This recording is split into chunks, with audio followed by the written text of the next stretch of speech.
real credit sequence.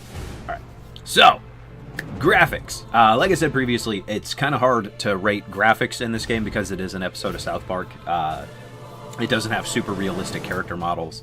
It doesn't have, insane weather effects, that whole sort of thing.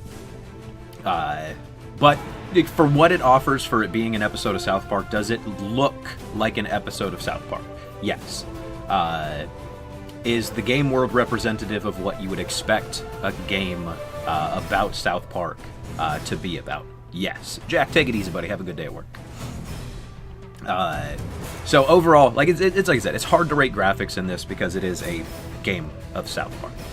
So graphically, overall, I have to give it an 8.5. It does a good job of representing the South Park world. While there are, I did notice a few issues with the desync and stuttering frame rates and that sort of thing. It does a great job of representing what it's attempting to represent. Graphically, there was no huge problems. As like I said, there was some audio desync. With the animations in talking, and there was some weird desyncing of the actual animation to sound effects, that whole sort of thing. But all in all, it does a great job of representing what it's trying to, which is South Park. Secondly, gameplay. The game is definitely an improvement over the Stick of Truth. It adds a lot of. Excuse me. It adds a lot of new systems to the game that were not present in the Stick of Truth. You have the crafting system, you have the new might system, you have the followers on Coonstagram, and the costumes.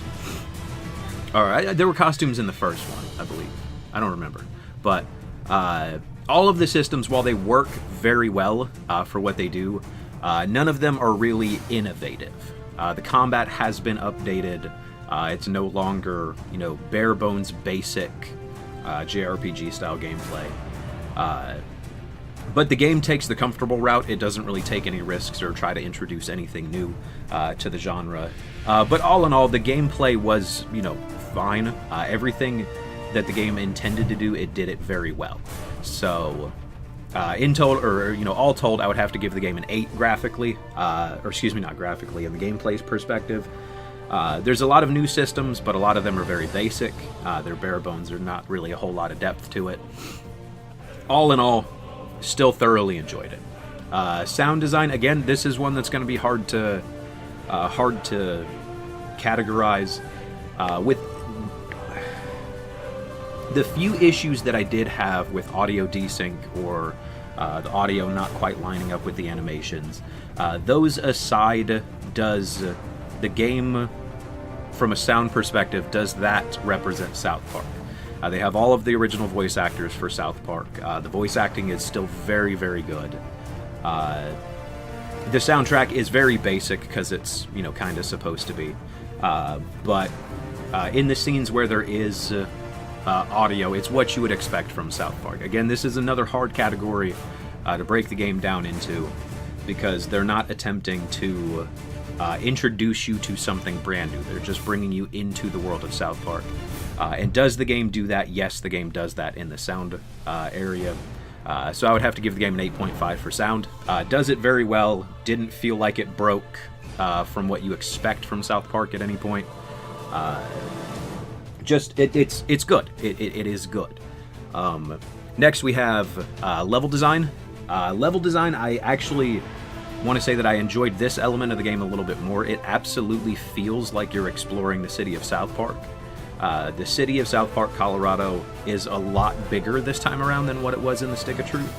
And while there are very few areas that don't have something to loot, every screen has something for you to loot.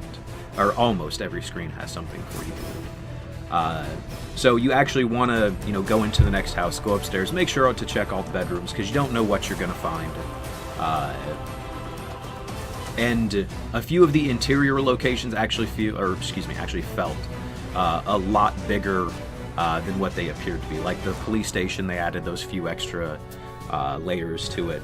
The section of the game where you're going from the Peppermint Hippo to the Buca di Fagaccini, that actually felt nice and spaced out, even though the buildings are right next to each other. it feels like what South Park would feel like.